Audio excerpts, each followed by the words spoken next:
Hi everybody, welcome back to Planet Arizona Comics, where the temperature's hot and the comics are hotter.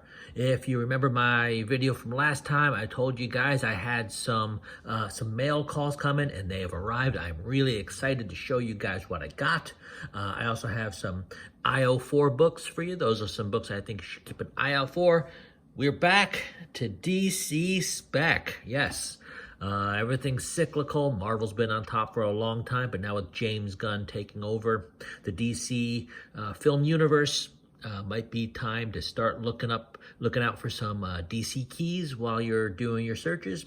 And then last but not least, the new books for this week. But like I said, really excited to show you what I got. So let's start with the mail calls. First up, this is Swordmaster number 3. This is the 125 Cheol variant. I think I'm saying that name right, Cheol.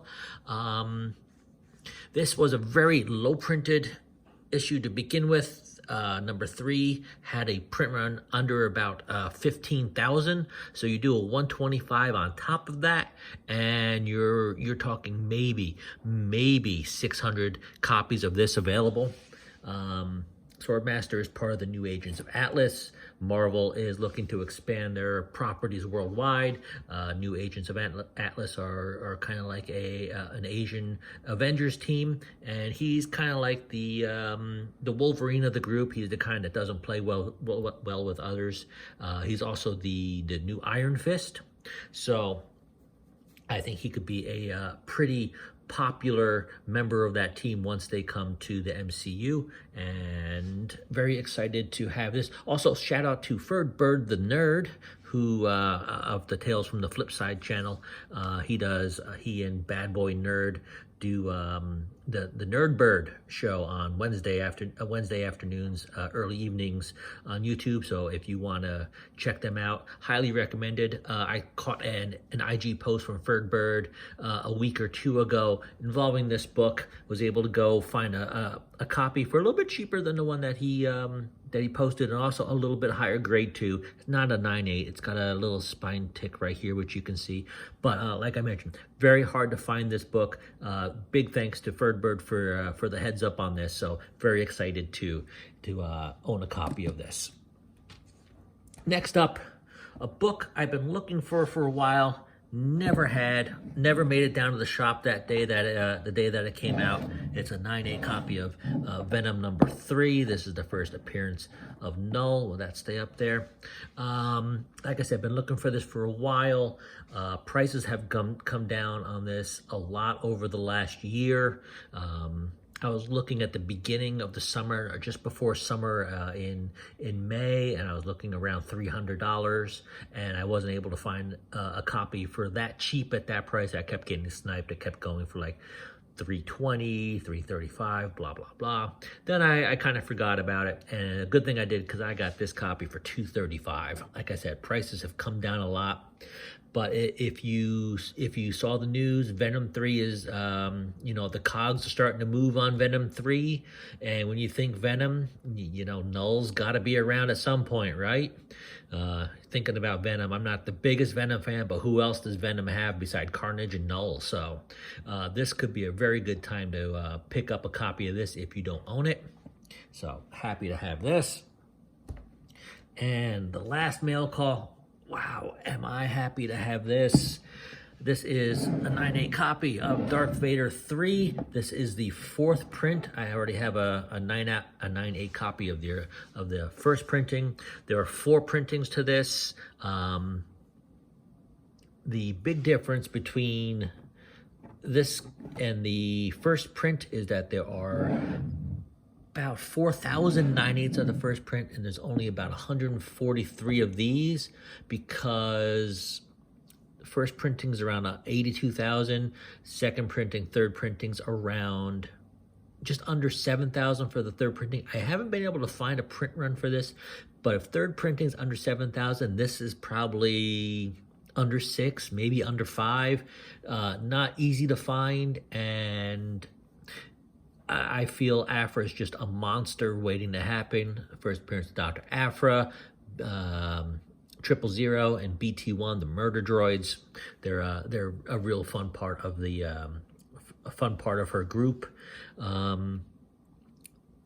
Again, prices on this have come down when Black Chrysanthemum, the Wookiee that she runs with, appeared in the Book of Boba Fett. Prices on this were over $1,000. In fact, I even saw one go for about $1,200, and prices have come down since then. And I was able to get this for $650. So, like I said, I think she's a monster waiting to happen. Prices might still come down a little bit while we wait for an announcement on this, but I figured I'd pull the trigger now. It was the cheapest copy on the bay, but I had the funds, so prices are down. I'm going to pick this up. All right, let's get into IO4 books. Let me straighten you out, Robin. And like I mentioned, DC properties are hot. Got some DC books that you might want to keep an eye out for on your searches. I mentioned last week, Lobo 1 was with James Gunn taking over the DC film universe. Lobo was a really good bet for an adaptation in the new DC film division helmed by James Gunn. And this was a good, maybe $3 to $5 book at the time. It's now jumped up to $15 to $20. So hopefully you guys have a copy of this already. This is Lobo 1, the first solo Lobo series. But a character kind of like Lobo in the Lobo vein, is more of a street level Lobo, if you want to call it that. This is the first appearance of Creeper Showcase 73 from 1968. He's a character created by Steve Ditko. Not really a good guy, not really a bad guy. He's had his run-ins with Batman, but always a fun character. I thought cool costume with the green hair and the red cape. He's what is he exactly? He's like a news anchor or a television personality or something like that. He has this little button that he can push and he transforms into the Creeper. And like I said, not really a hero, not really a villain. Kind of overlooked, but if Gunn, wants to work on Lobo, maybe he might have some fun with him too.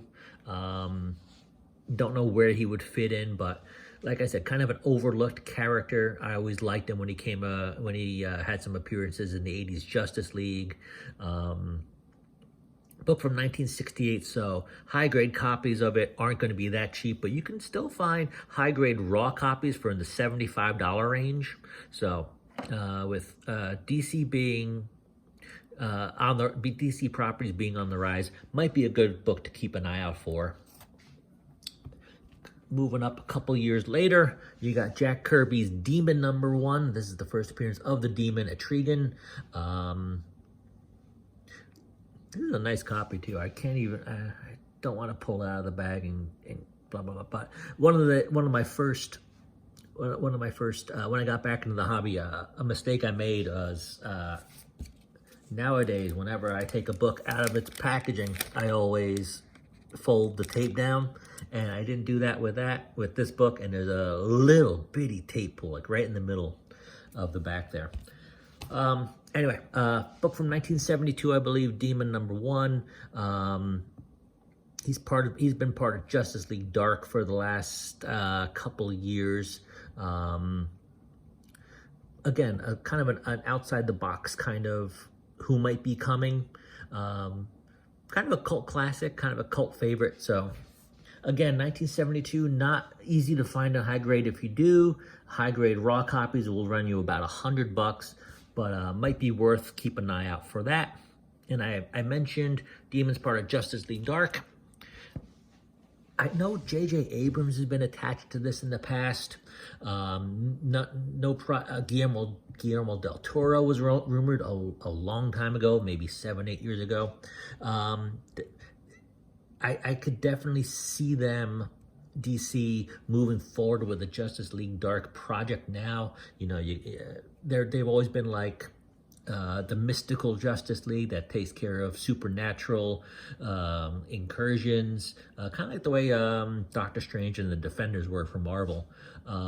Superman and Wonder Woman are super strong, but they're susceptible to magic. And it's got that kind of horror aspect to it too.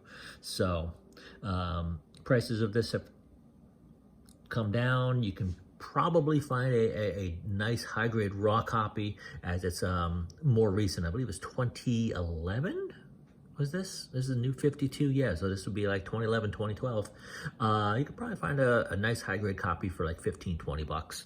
So, something to keep an eye out for. And now let's get into new books for the week. And since we're focusing on DC books, may as well start with the DC books for this week. Something I never had. This is the 30th anniversary edition of the Death of Superman issue. In fact, it's really, really big too. This is as you see, this is like a normal size comic, and you can see just how much bigger that box, that this bag is compared to a normal size comic. Just one of those things I never had, and when I saw it at the shop, figured, why not?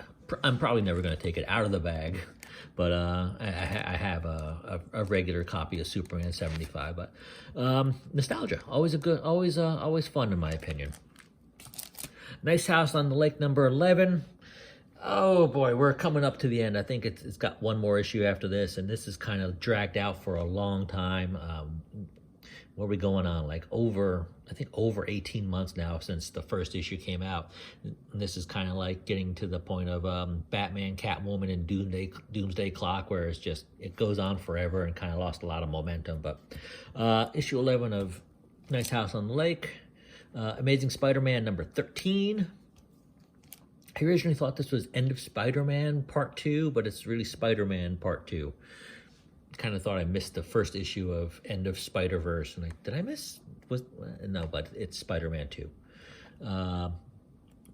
Spider-Man Lost Hunt. This is the variant cover of whoever this female character is. Venom 13. Wolverine 27. Moon Knight 17. Star Wars High Republic number 2. Kind of looks like Legolas from Lord of the Rings there. Spawn 335. Radiant Black number 19. And last book for the week, since we had Death of Superman 30th anniversary, another nostalgia kind of thing. New Mutants 98 Facsimile Edition. It's the 90s all over again, folks. All right. That's what I got for you guys this week. Let me know what you think. Let me know what you're picking up. Let me know what you think I should be picking up. Thanks for stopping by, and we'll see you next time.